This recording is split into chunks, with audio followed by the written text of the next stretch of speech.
Hello,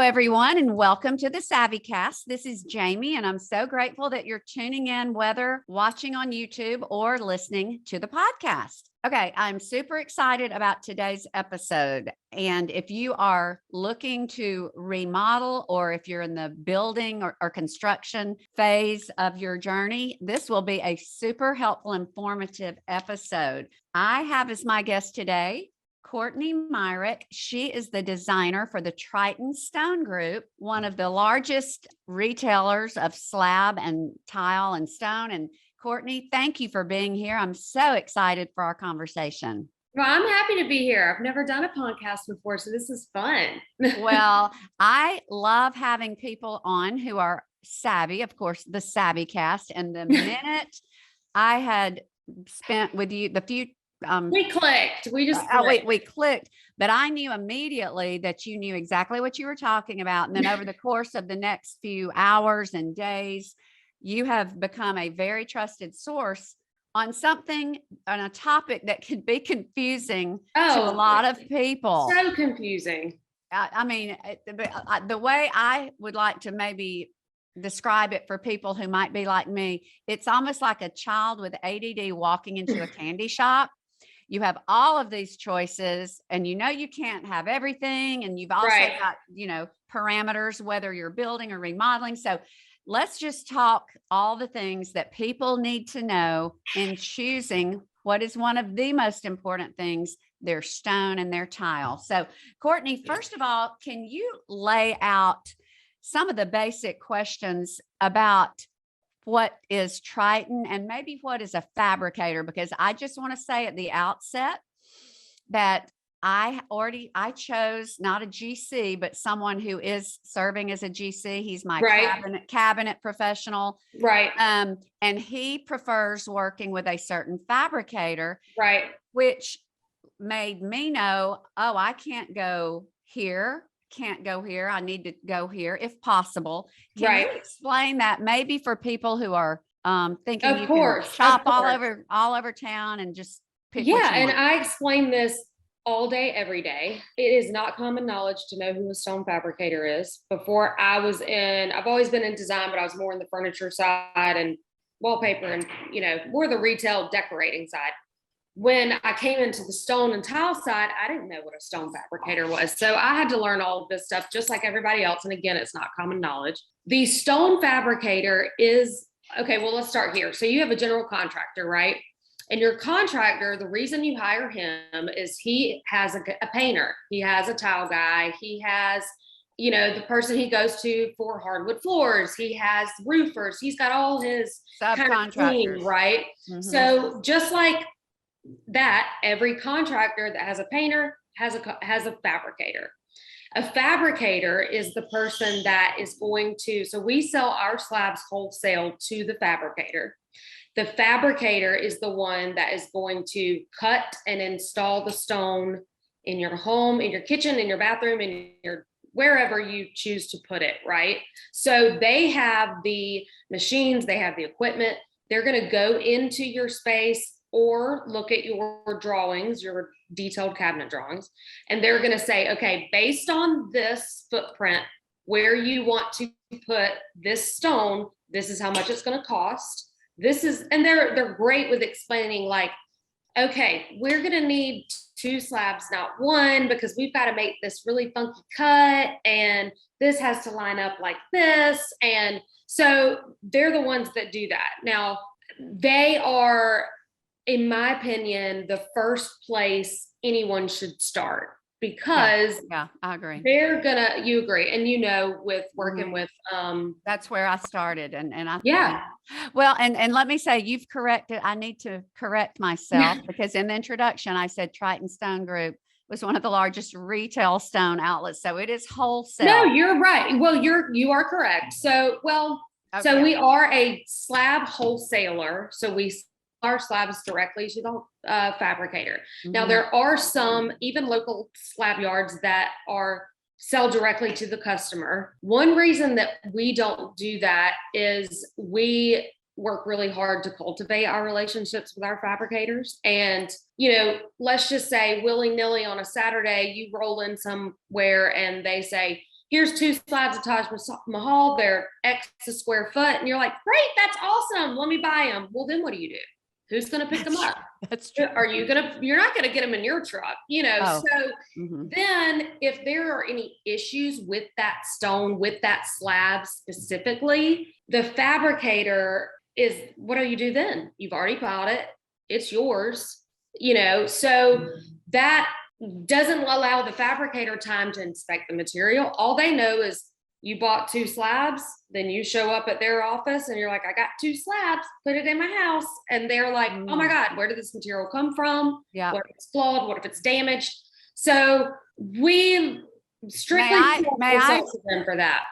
May I, while Yeah, to that point, I do want to point something out to the viewers and listeners. Yeah. Why a fabricator is important. I do often roll my own and run around and try to do things. And I did that before I secured my GC.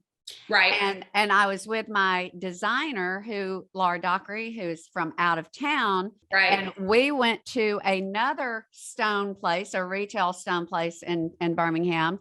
And we saw the perfect slab. And I was like, oh, I'll be buying that next week. Let me just check. Signed, sealed, delivered. I'm done. We're done. Right. And then this is why what you are saying is so important. Then my general contractor, Paul Salter, he's wonderful.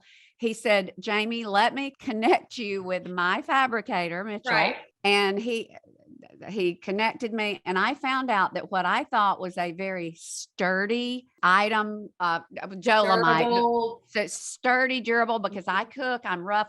I love marble. I can't have it on my countertop. And Mitchell kindly called me and told me what I would have gotten into had I purchased that. Although it's probably one of the prettiest stones I've ever seen. Right. I was told by someone in the retail end, mm-hmm. this is durable. It's, great. It's stronger than marble. And Mitchell, because he's the expert, said, no, you need to let me explain. So that is one reason a fabricator is so important. That had I spent all of that money, those slabs would have been mine. And then what would you do with them? I would just have a kitchen that I had to always pull out a cutting board and worry about, lemon juice or whatever. Right. So that is reason number one.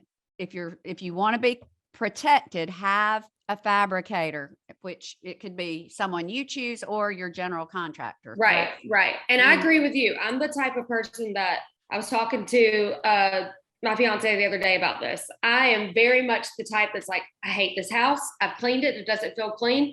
I'm going to build a new house, burn this house down. I will burn it down and stand in the yard and go, I don't know how to build a house. It's that, to that point, there's the way the world is now. We have access to so much information and so many images and things that we love and we see, and I want that.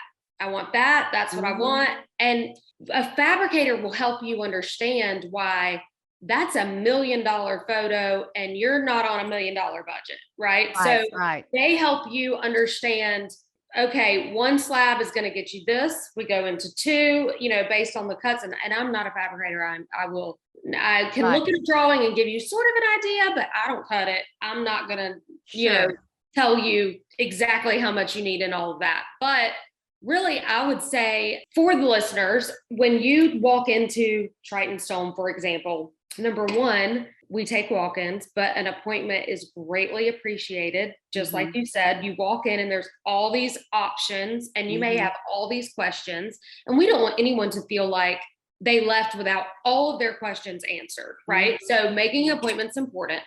The second thing I would say is you really want to have an idea of the style you're trying to create, the look you're trying to create. It blows my mind when people come in and say, I'm like, well, what do you like? I don't know. Well, you have to have seen an image of something you liked, and that helps me decipher. But yes, we were talking previously about, you start with the rug in the room and you may start with the stone. I would always say start with the stone, but if you're already working in a footprint, that might not be the best option. You may need to go another route. So Now, when you say a footprint, okay, and I'll just use my example. We started this project and I was going to reface the cabinetry, keep the general layout, and that would have changed some things. You have fewer options when you're working with an right, existing footprint. right, Then we ended up seeing that in order to get a different size sink and to get some of the other things that I needed storage wise, we said, we're just going to do a total gut. When you do a Mhm. total gut, the sky is the limit right, in every area, your stone and your right. tile. So that's something that's a one consideration before you go choose your stone and your tile. But let me ask you this. When you walk in, and yes, I say have an appointment because y'all are super busy. Every time I go, not We just Triton, any place, everyone is super busy. There's a we lot are of, super busy. Yes, right. we are. And we're blessed. We're thankful for it. Mhm. But again, we don't want anybody to leave not having all their questions answered. And Eh, it's funny. I've started listening to your podcast more, and I've gotten back to during the COVID time that Yeah. recording podcasts. And I think we all collectively, March 2020, thought, well, no one's going to be spending money. No one's going to be, everything's just going to bottom out. It was the complete opposite. We were Mhm. so busy. People sat at home for 2 or 3 weeks and they said, I hate. Looking at what needs to be. Yes. And they were like, Yeah. we're remodeling, we're doing it. So Yeah. then Yeah. you've got the housing boom where people, I mean, especially in Birmingham, Yeah. prices are Yeah. outrageous. And, there may be that slump where not as many people are building, but people are always going to be remodeling. So Yeah. Yeah. yeah, it's Well, funny that way. and I am just going to throw this out there for what it's worth. In my opinion, unless you are very, very astute in home design, interiors, what works, what's not exactly what you like. And I say one of the best investments is to get a designer. And Oh, and I 100%. and I say designer, not decorator. I think 100%. there Yes. is a difference because if you're going to do a total gut, you Hmm. have to have a designer. I cannot tell you the bulk of what we have been doing so far has just been design, and it changes. It has to be sketched, then put into CAD. I mean, there's just so much. It's Whether insane. now some Right. people may need an architect. Hmm. Typically you get a designer along with an architect if you're working with one, Right. but Right. um, I just cannot say I could not have done this without my designer, and she Oh, works so well. Laura Docker right. is fabulous. Right.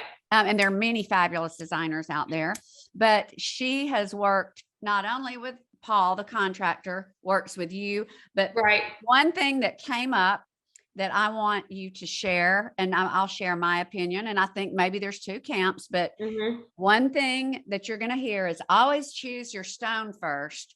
But Right. Laura told me, and this is the route that I have taken. Laura said, choose your tile first, then we'll choose your stone. Right.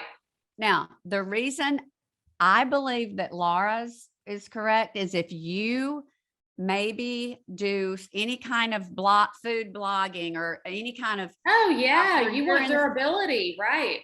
right. Of course. But if you also are the bulk of, in your kitchen, the view is you're going to see the backsplash Right.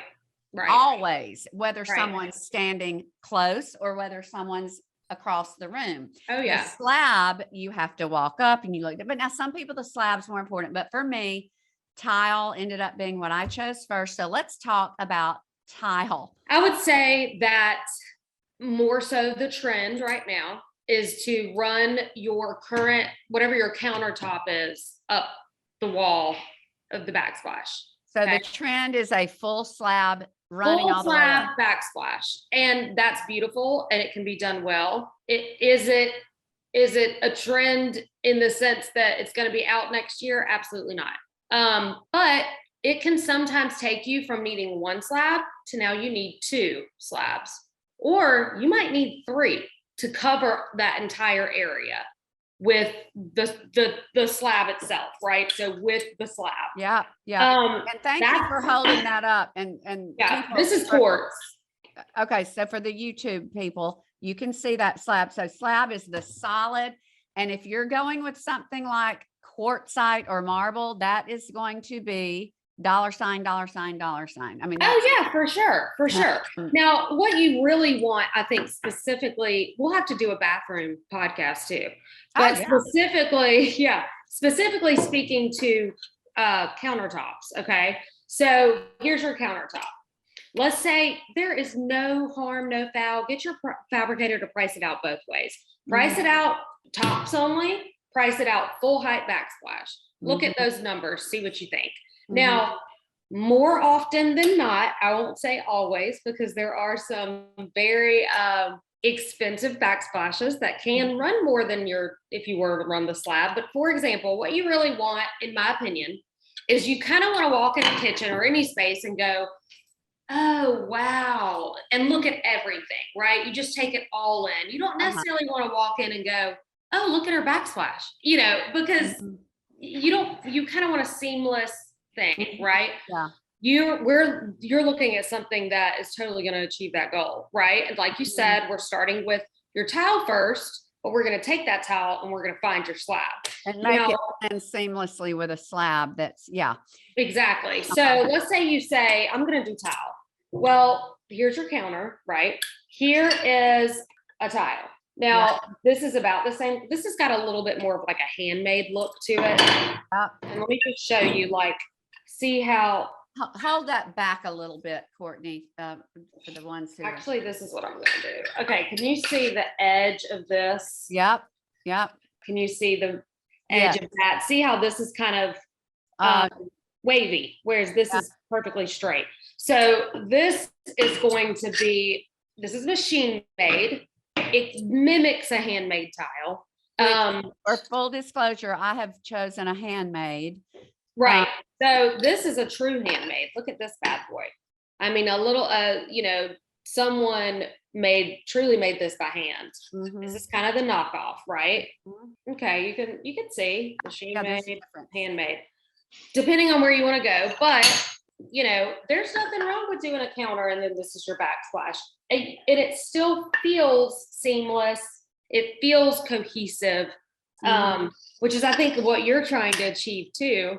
Well, tiles endless, but finding the right one can be a struggle, especially right now with stock, right? So you found a great tile. Tell us where you found that again.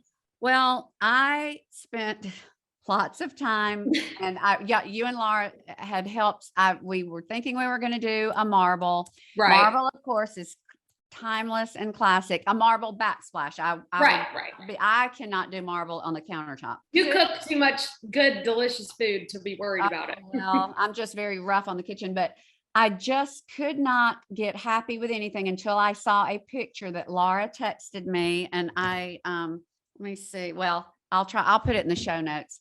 And the tile was made by Waterworks. And Laura told me, she said a certain place in Birmingham carries Waterworks. But then when I contacted the company, they said, no, we are no boutique outlets anymore. You have to order directly from Waterworks. Right.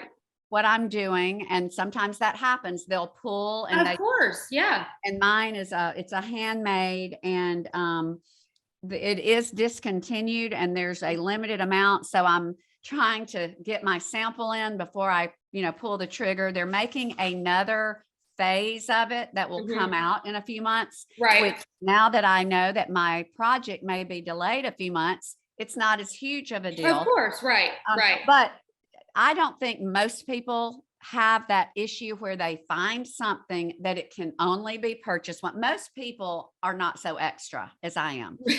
I mean, but when I saw it, I was like, ooh, that's it. That's it. It spoke to you. Right. And okay. So to speak to that, I'm in sales. I'm more in the design side of sales, right? I'm not selling parts, but I am in sales. Truly, I've always approached my job, my career this way. I want my clients to be happy. Oh yeah. Yeah. Really. I mean, it doesn't matter to me where you get your backsplash, where you get your stone. Of course, I say that it does matter to me, but we hit it off. We've, got a great relationship going. I'm not gonna force you to get sure, you don't want, right? So, and you are extra in all the best ways. So you've done, you've explored all those avenues, and I am thrilled. I can't wait for that tile to come in, and we get out there in the heat and walk around to every slab and we figure it out. But that happens sometimes. And you don't walk in every clothing store and find exactly what you want, but the next one isn't mad at you because you didn't buy from them, right? So That's right. you have to kind of think about it that way. And the last thing I want is for you to walk in your kitchen and go, oh, I settled on that tile because Courtney's just so sweet and I didn't want to hurt her feelings, because that's your kitchen. You have to live there. Now, with that being said, I am sometimes too blunt of a person, but I will straight up say, honey, you can't put that in your house. I'm sorry.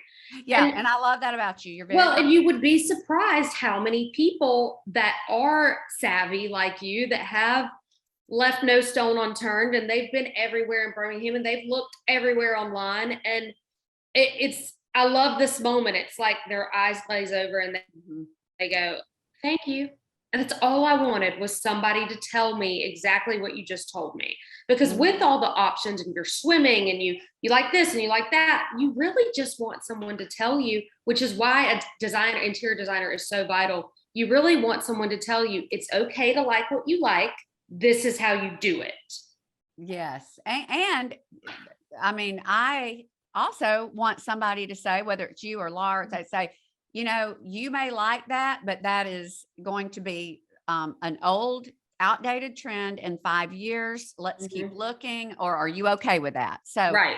I totally appreciate someone who's not afraid to be very blunt about. Oh yeah. Yeah. But, and let me ask you this to share this with everyone. Once you have your backsplash, if you're not going with the solid slab, of course, that's easier. The dream, right? But again, are we going to look back in 10 years and go, oh, that's when everybody did that, right? So, well, solid stone, especially, okay, first of all, this is probably one of the most confusing things. Can you explain the difference between marble, quartzite, quartz, and I don't even know, is granite, and granite? Okay, so those are the main stones. Favorite things to talk about. And I know there's more than that. There's soapstone, there's all this, but about the ones that most people are interested in. So I constantly watch HGTV just like anyone else, and I will scream at the TV and go, they said that was quartzite and it's not, So I love talking about this. Yeah. So let's say main food groups, right? The main groups, we've got marble, we've got quartz, which is the man-made material. We've got quartzite, which is the natural stone. So how do marble and quartzite differ? Because they're both natural stone. And am I correct in that they are the same price point? You're not going to save typically if you say, oh, I'm getting quartzite, not marble. Aren't they about the same? Well, so I think it's great that the way that we're running through this, just like we're informing people, you need a fabricator, you need this, you need that. It's because that there's so much information and it's scary. And truly, it's not that a quartz is any cheaper than a marble. Some marbles are cheaper than quartz. Some quartzites are cheaper than some marbles. So, I mean, it's okay. So it's not really not a rule of thumb to follow, which is just the way it is. But I would say okay, I love marble. I will have marble in my home. I will have marble on my floors one day, hopefully, when I can afford it. But I approach marble as they've been putting it on the side of buildings for thousands of years. Little old ladies in Italy have been making pasta and spaghetti and whatever. And it is a stone that is more porous than granite or quartzite or quartz. It has the tendency to scratch, etch, or stain. Now, with that said, it's also sort of a patina. Like it's going to age, it's going to patina, it's going to take on sort of its own aging process, right? Which It's I think is organic. beautiful. We're the same way. We're going to age the way that we're going to age, and Yeah. Now, I have had clients that are absolutely terrified because they've read everything on the internet and they are scared to death of marble. That's fine. If you are scared to death, you've got kids and they're coloring and you're using pasta sauce and wine and everything, and you're like, no, honey, I'm sorry. I've read everything out there and I don't want it. Great. Quartzite is a natural stone, so it still comes out of the ground, but it is extremely durable. It's very hard. It's a very hard rock. Is it almost always going to be, and I know there's one exception, the one I almost bought, it was actually softer. The quartzite that I almost bought was softer than marble. But are you saying in most cases, quartzite, which is also natural, will be more durable than marble? Yes. And less porous? Okay. Right. And let me tell you this, because it's so important. You've got marble. They've been using it for thousands of years, right? We talked about that. You've got granite. Granite is really the hardest stone you can get. It's the hardest thing on the block, right? We'll come back to that because I've kind of got a granite trick that I want to share, but it's super hard. Now, everyone wants marble. Everybody wants that white background, that vein. Now, this is marble too. I know this isn't white, but everybody wants marble. Well, the issue is the scratching, etching, and staining. So that is where quartz came from. Quartz said, you know what? Everybody wants marble. They don't want to deal with the headache of it. We're going to make quartz. So we're going to make a man-made product that looks like marble. Will it ever be marble? No, because it's man-made, right? Well, I like to say quartzite, not that quartzite is a new stone. It's been in the ground for millions of years. It is a little, I would say, newer to the countertop world, right? So the reason a fabricator is so important is someone somewhere may categorize something as a quartzite because and my owners are going to be like, Courtney, you need to know this, but I want to know if they're both natural. If they're both natural, why is one marble and one is quartzite if they're both natural stones? Okay, so great question. So one is, okay, let's say you go in your backyard and you dig down a little bit, or you're at a creek or whatever. You're going to get to like limestone. Limestone's about right here. Okay. So limestone is very porous. It is, I'd say it's kind of closer to the top of the earth.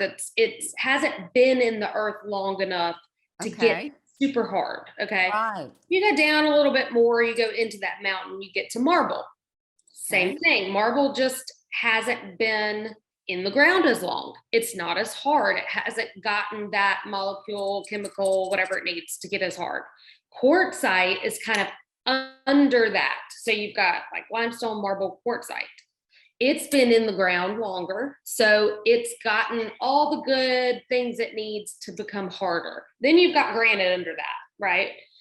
So granite is natural as well. Granite's natural as well, comes right out of the earth. Yep. Okay, that I have to tell you, that is the most clear description. Everyone, perfect sense. It makes perfect sense. I'm putting this in show notes. If everyone, myself included, could understand this, it would make everyone's life easier. Oh yeah. Quartzite, marble, sandstone, all of this. Now, is there anything else that fits into this? Limestone, marble, quartzite, granite, soapstone, saltstone, all of that. Is that? Soapstone is, it is kind of also its own category. It's durable in the fact that what they first started using soapstone on was like chemistry lab tables. And I think someone told me Martha Stewart put it on in her kitchen cooking show like in the 90s, and people were like, what is that? And it kind of took off. Now, soapstone takes a little bit of maintenance. You can easily. Isn't it always black? It's always black, right? It looks we get two colors. We get black and charcoal. And it looks sort of like leather. It's got a dull. Yeah, this is actually black slate, but it kind of has that more of that, like, look to it. So I want to circle back because this right here, you have limestone, marble, quartzite, granite from top of the earth to the lowest. So granite obviously is the most or the least porous, the most hardy and sturdy. Is granite still a thing in 2022 or is it fading? I know it. Tell me, speak. Okay, so I love this story. My mother built a house like 5 years ago. It was the first time she had granite, right? She had whatever it was before, the Formica, or what was that with the sheet? Oh, laminate Or something. I don't know. Yeah. Yeah. So anyway, my first apartment in college, I called my mom and said, I've got granite countertops. And she said, no, you don't, Yeah. So I mean, it for years, granite was a luxury, right? Just like anything, trends change. And now they are putting granite in, it's very inexpensive, right? You see it everywhere. There's tons of granites that you've seen over and over and over and over again. Yeah. With that said, just like anything, they're finding other granite mountains. They're finding other, locations. Literally the entire planet is covered in the rock of some form, right? So they're digging in there, they're finding stuff. So we're getting some lighter granites. We're getting some that have golds, and granite gives you a lot of color, which can be fun. Isn't it going to always be rather busy? But it's always going to be speckly. It's always going to be busy. It's never, ever, ever going to look like this. It's never, ever, ever going to look like this. If someone finds granite that looks like these, call me because I can sell the fire out of it. I mean, that's really yeah. But And don't you think one reason it's not selling as much anymore is because people want the lighter, the more. Now, with that said, this is my favorite kind of tip trick. I think there is a black granite loophole, and follow me on this. So if I give a girl, let's say she's super savvy, she's super cute, but she's got a really, really low budget, but she's got style, she knows what she likes, and she wants this. She wants the marble look. And I'm like, honey, that's just not going to work. What do you think about black granite? Oh my gosh, I don't want black countertops. It's scary at first, but there's a way to do it that I think looks like $1 million, and you'd never know. So I printed out some pictures. I hope you can see them through here. And we're going to put these. Like this is a honed black granite. Wow. This may or may not be a soapstone, but same look. I mean, look how great that looks. That's beautiful. If you do that on the lower and do a real bright light. Oh, whoa. Beautiful. So, I mean, this is more modern. This is more traditional, probably. Beautiful. Now, this is probably a honed black granite or a soapstone. I can't. So what you have for those who are listening to the podcast, please go to the show notes though, and I'll have these.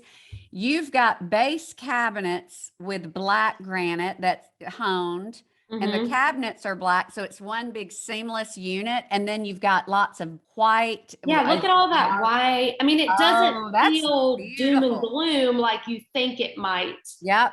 With black granite. So that's why it's so important. Just like all the things we're talking about are so important, so that you get with that fabricator and he says, this is your budget.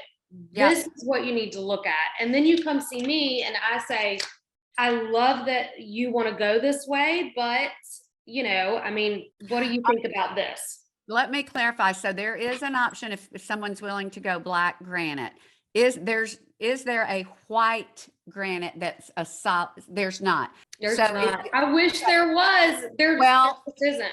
Well, and I will tell you, and correct me if I'm wrong, quartz, which is man-made, which I currently have. I have loved my quartz. I have London gray. It's a Caesar stone. Right.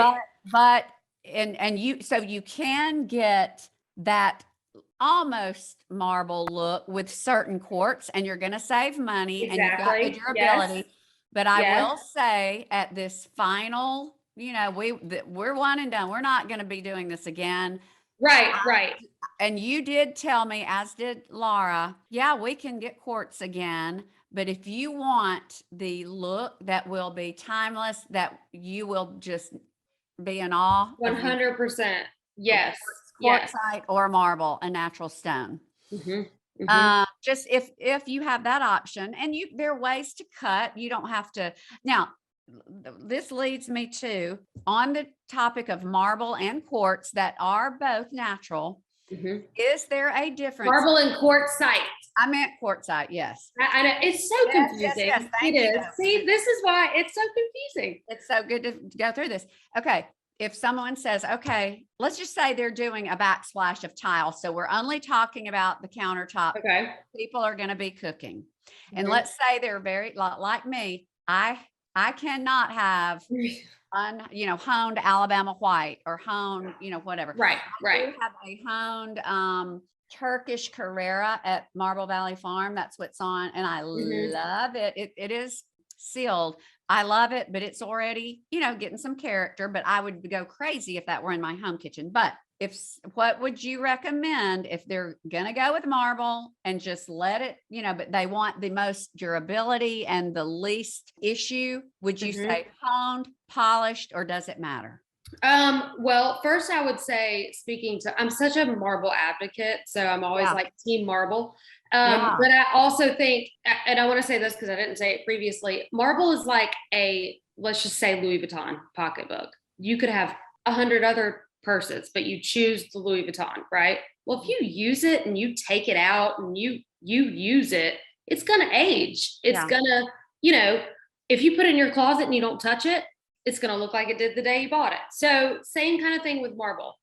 It's going to age. It's going to patina, all that. We already talked about that. But there are some marbles that are harder than others. So can you give us a punch list? Can you share some of those with us? Oh yeah, totally. That would be helpful to people listening or watching all over, because what you're going to share is pretty much consistent wherever anyone would be shopping. Yeah. And we know the reason we know that one marble is harder than the other is because a stone fabricator has cut and installed it, and their client says, this one scratches, etches, and stains worse than I've ever seen. This one does not. So that's why it's so important to create that relationship with them.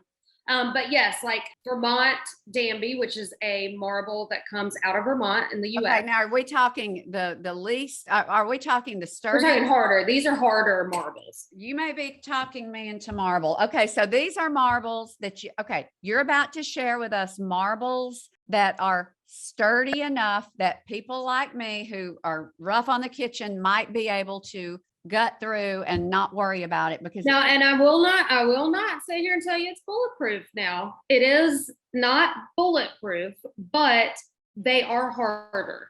So Shadow Storm is one that is harder. Shadow Storm and Vermont Danby. This will all be in the show notes. Okay. Yep. And can you give us an idea? Are they mostly white with just different types of veining, or all of these? For the most part, yes. Now I don't have yes, I do. The background is Alabama white still, the quarry was dried up when we were finishing our farm. The quarry of Alabama white. Yes. Our farm is in Sylacauga, which is where Alabama white is mined. And at the time it was dried up. Do you know? You know what's crazy about that? And this is why the world of stone is so interesting. The Lincoln Memorial in DC is made all of Alabama white marble. You are kidding. No. And it is white as snow. Back then, that's where they were at that specific point in the mountain just right down the road in Sylacauga, and everything's white. Now where they are in that mountain, you can imagine a mountain, right? Oh yeah. If you just keep chipping away at it, you're going to get to different layers that are going to have different veining and different colors and different movements. So I'll get sweet little old ladies in here all the time, and they'll go, that is not Alabama white. And I'm like, well, yes, ma'am, it is. And they'll go, well, it doesn't look like mine. And and I'm like, yeah, it's not as white as it used to be. Now it's actually got some pink in it. So, it's always changing. It's going to always change. And I got you totally off track, because I know Alabama white would not be one you would put in the category of the tougher. Not necessarily, but I think the problem is it's good to know these things and have those specific ones that are harder. But at the end of the day, it's really about the look you want to achieve, what's important to you style wise. And, you know, it's not as scary. It's not as scary as it can be portrayed to be. Okay, I want to now go ahead and list the others because I have a question about, okay, so we have Vermont Danby, Shadow Storm. Mhm. What are some other marbles that are strong? I'd probably have to do a little research to where I could just roll them off my tongue. What about the Carrera? There's a Carrera that I always point to and say, what's that? Oh yeah, like a white Carrera that's just, it's got a little cooler, like a more of a gray background. I always tell people this, and this is really interesting. When you look at an antique piece of furniture, right, and it has a marble top on it, it's usually, for the most part, going to have a white Carrera. It's going to have maybe a Calcutta Gold, or this Calcutta Gold is what I was thinking of. Yeah, this is my personal favorite. I love the Viola, like the that's pretty. Super, you know. Am I going to worry about if I spill something on this? No, because you're never going to see it, right? There's a lot of veining. But if you want the white, right? So if you look at an old antique piece of furniture, we got Carrera, we got maybe Calcutta Gold, maybe that Viola. If it's local, if it's an American-made piece of furniture, it may have a piece of Vermont Danby or Alabama white on it. It probably may have started out polished, but you know, it's been around the block, and that shine has worn off, which is what's going to happen with. And you can always get someone to come out and shine it again if you want polished. Yeah. So those kind of things that I think, those trends that have just stayed and constant over time, those are going to be the ones that you can look at that piece of furniture and see how it's aged and patinaed, and it's still beautiful. It's still beautiful. Okay. So Courtney, you've given us some of the sturdier marbles. Before we wind out, I know you have an appointment. Can you tell us some of the most popular quartzites that also are pretty sturdy? So quartzites that are popular. Taj Mahal, you cannot go wrong with. Yep, that's one of my top picks. Cristallo is probably going to be the hardest. It's going to be the most expensive, but it's got a white background. I would say we've got several. Azura Bay. Okay. Let's see, I'm trying to think. You can make a list. Why don't you? I'm going to make you a list. And I'll put it in the show notes. Yeah, I'll make you a list. Perfect. Courtney, you're fabulous. We literally could talk all day. I'm gonna I know. Round after we post this one, I'm gonna let people submit questions because I know there are many questions I'm not thinking of. So yeah. You will be back, and then I will also be seeing you in a day or two to talk stone. Thank you. Oh, Courtney. You're wonderful. I appreciate You're so welcome. And I'll be talking with you, my friend. Yeah. Let me know. I want everybody to have all the information they need. So let's put something together, and that way people can access it, and we'll talk soon. Thank you, Courtney. Take care.